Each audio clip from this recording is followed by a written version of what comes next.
¿Les gusta lo que hacemos en el canal? Apoyen a Kei con el Dr. Otaku adquiriendo los 2 tomos que están ahora mismo disponibles a la venta de su manga Alien Defender Maki, escribiendo al WhatsApp que aparece en pantalla. Se hacen envíos internacionales desde Panamá. Gracias por seguir al defensor.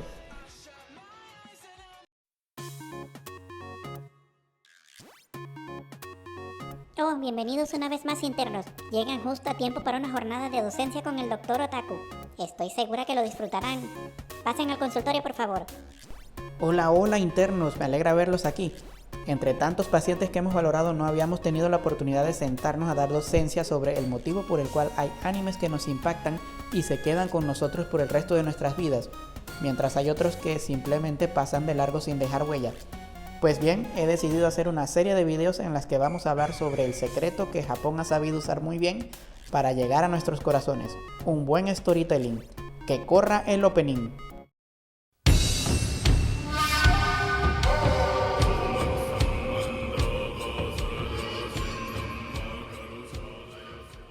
Dejemos que sea el otacoscopio quien nos ayude con el apoyo audiovisual mientras nos adentramos en el mundo de contar historias. En este primer video de la serie nos vamos a enfocar en cuáles son los puntos básicos para crear una buena historia. El primero de ellos es la estructura, o dicho de otra manera, los elementos básicos que hacen que la historia funcione. Un comienzo o presentación en el que aparecen los personajes, un conflicto o nudo y un desenlace que normalmente producirá un cambio o transformación. Eso tiene sentido para mí. Tomemos por ejemplo tramas como las de Boku no Hero Academia, Demon Slayer, Nanatsu no Taizai, entre otros.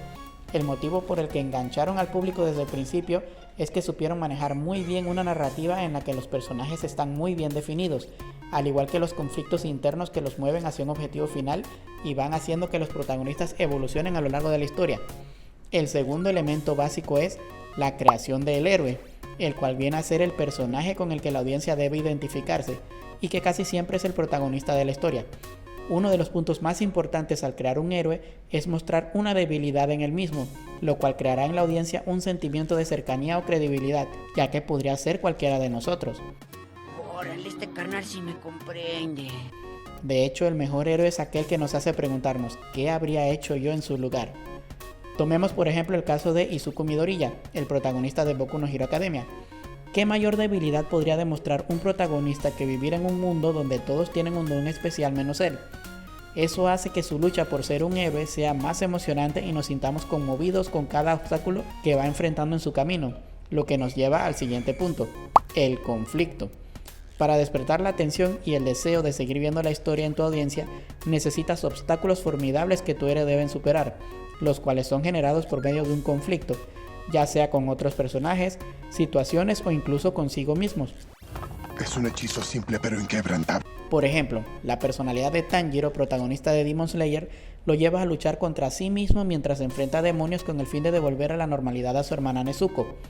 Es tan fuerte dicho conflicto que incluso sus propios enemigos se ven impactados por la nobleza que hay en el corazón de la persona contra la que están luchando, y eso hace que también nos conectemos con los sentimientos de los antagonistas. El siguiente punto es la conexión. Es importante que una historia cree un vínculo con la audiencia, y para eso se utiliza el conflicto como catalizador. El conflicto tiene que ver con las dificultades que encuentran los personajes, contra qué o por qué luchan, qué injusticia combaten, ante qué paradoja o contradicción se encuentran, qué debilidad personal tienen que superar. La historia conectará más si esa pregunta o conflicto tiene que ver con las necesidades y los valores del público. En historias como las de Death Note, en donde podrías sentirte identificado en ocasiones con Kira y en otras con L, vemos un buen ejemplo de cómo una historia bien llevada puede hacer que el público conecte con dos puntos de vista totalmente diferentes, lo que hace más interesante todo el proceso para el espectador. ¿Ambos? Ambos. Ambos. Ambos. Queremos ambos. Seguimos con el cambio o transformación. Para que exista una historia, algo tiene que moverse y cambiar, pasar de una situación A a otra situación B. Por ejemplo, un personaje parte de un prejuicio y descubre que estaba equivocado, como ocurre en Ushio Totora, donde tanto Ushio, el personaje principal, como su compañero, el demonio Tora, deben aceptar trabajar juntos y van descubriendo que lo que creían el uno del otro no era del todo correcto. O también se puede dar el caso de que un personaje tenga miedo a una situación en particular, pero finalmente encuentra el valor y los recursos necesarios para hacerle frente, como en Kimetsu no Yaiba o en Boku no Hero Academia. Y finalmente, pero no menos importante, el aprendizaje. Frecuentemente la historia presenta un tema, algo que trata de decirnos, y a menudo el protagonista aprende o crece a lo largo de la historia a medida que lucha por resolver su problema. Lo que el personaje aprende puede ser el tema de la historia y el mensaje que nos llevamos con la historia, pero hemos de tener cuidado con no sermonear en exceso. Los estoy viendo a ustedes, mafia de Hollywood. A menudo no necesitamos concluir cuál es la moraleja. Es mejor que el tema se extraiga solo o que cada persona extraiga sus propias conclusiones. En esto, Japón y las producciones orientales en general hacen un muy buen trabajo, ya que han perfeccionado el arte de contar historias de manera orgánica sin introducir ideologías a la fuerza, lo que ha derivado en que la gran mayoría de la audiencia occidental se decante por sus productos, dejando muy mal paradas a las industrias de su propio patio, los cuales han valorado más el mensaje político que la manera de contarlo, lo cual los está llevando por un abismo del cual será muy difícil salir si siguen por el mismo camino. En nuestro próximo video hablaremos más a fondo cómo se estructura una historia atrapante, analizando el conocido monomito Viaje del Héroe o Hero's Journey. No se lo pierdan. Antes de salir del consultorio, no olviden dar me gusta al video, si les gustó, claro está. Dar clic en el botón de suscripción y tocar la campanita para recibir notificaciones cada vez que suba un nuevo video. Sin más por el momento, me despido. Soy Keikun, el Dr. Otaku, diciéndoles que vivan los otakus del mundo. Manténganse saludables.